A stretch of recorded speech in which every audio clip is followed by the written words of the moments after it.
In his latest director blog, Aaron Keller gave us an insight on their balancing changes for Season 8 and more. Let's have a look.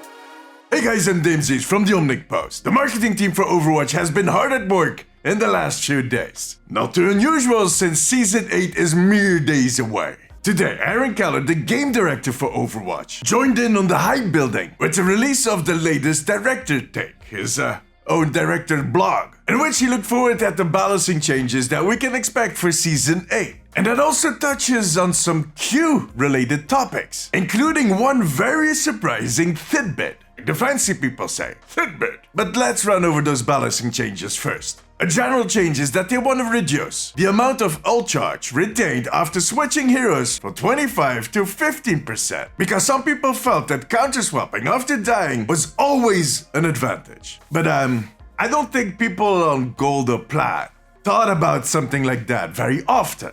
But I get it. He also shared that they're hearing our feedback on the Roadhog rework, but that they first want to see how MAGA shifts the meta before they make any more Roadhog changes. I've talked about this before. Context is a very important factor in balancing these heroes. But moving on, Doomfist. Doomfist players often feel forced to use the ultimate to retreat, which is kind of sad.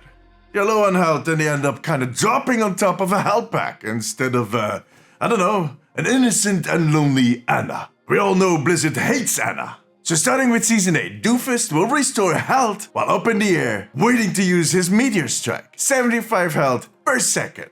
Not bad. On the other hand, they're raising the cost of his ultimate to kind of compensate. And no, Blizzard doesn't really hate Ana. It was a joke. Come on. Blizzard feels that Ramata in his base form is kind of easily ignored. So they're shifting 100 of his health into armor. And they're increasing the size and the damage of his little projectiles that he shoots out of his staff. This could actually be a big change for Ramata.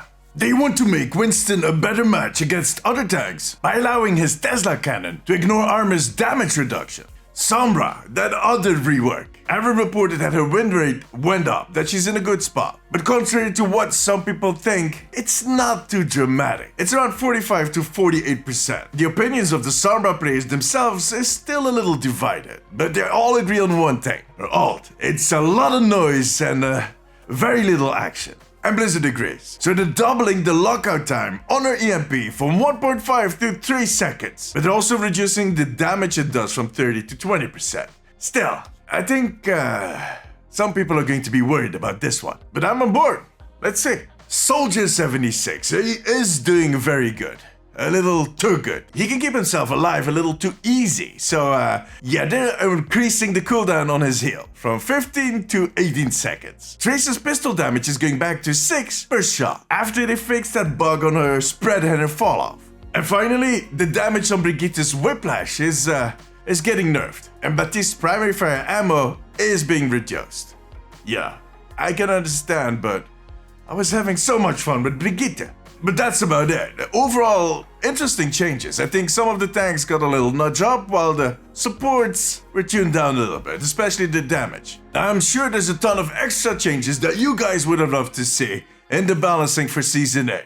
But that's always going to be the case. Check out my video I did on the perception of hero balancing last week. Something you need to say. Now, beyond those balancing plans, Aaron also touched on the lever problem. And he mentioned something very interesting. He acknowledged that different people have different approaches and different needs with every game mode. So in other words, some people get really sweaty in quick play, while others think it's a testing ground for a new hero. And all of them are right. So at some point, they considered adding a third Q, but they ended up not doing it because there's not really a way to force behavior within a certain game mode. People will get sweaty or start trying in any mode they see fit. But it is interesting that they considered it. It shows that they're very aware of the sensitivities. But that in the end there needs to be a general consensus on accepted behavior in any mode. In other words, they're not planning on rolling back the lever punishments. If anything, they find them pretty lenient right now, and I completely agree with that. Seriously, Aaron said that some people leave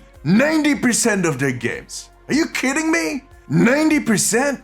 What is up with these commitment issues? Anyways, tell me, what do you think about all of these balancing changes? Let me know in the comments. Give YouTube something to work with. A big thank you to my patrons for their support. You guys are legends. And you too can become part of the Omnic Post family over on patreon.com/the Omnic Post. But above all, make sure to subscribe. Take care of yourself, take care of each other. Bye bye.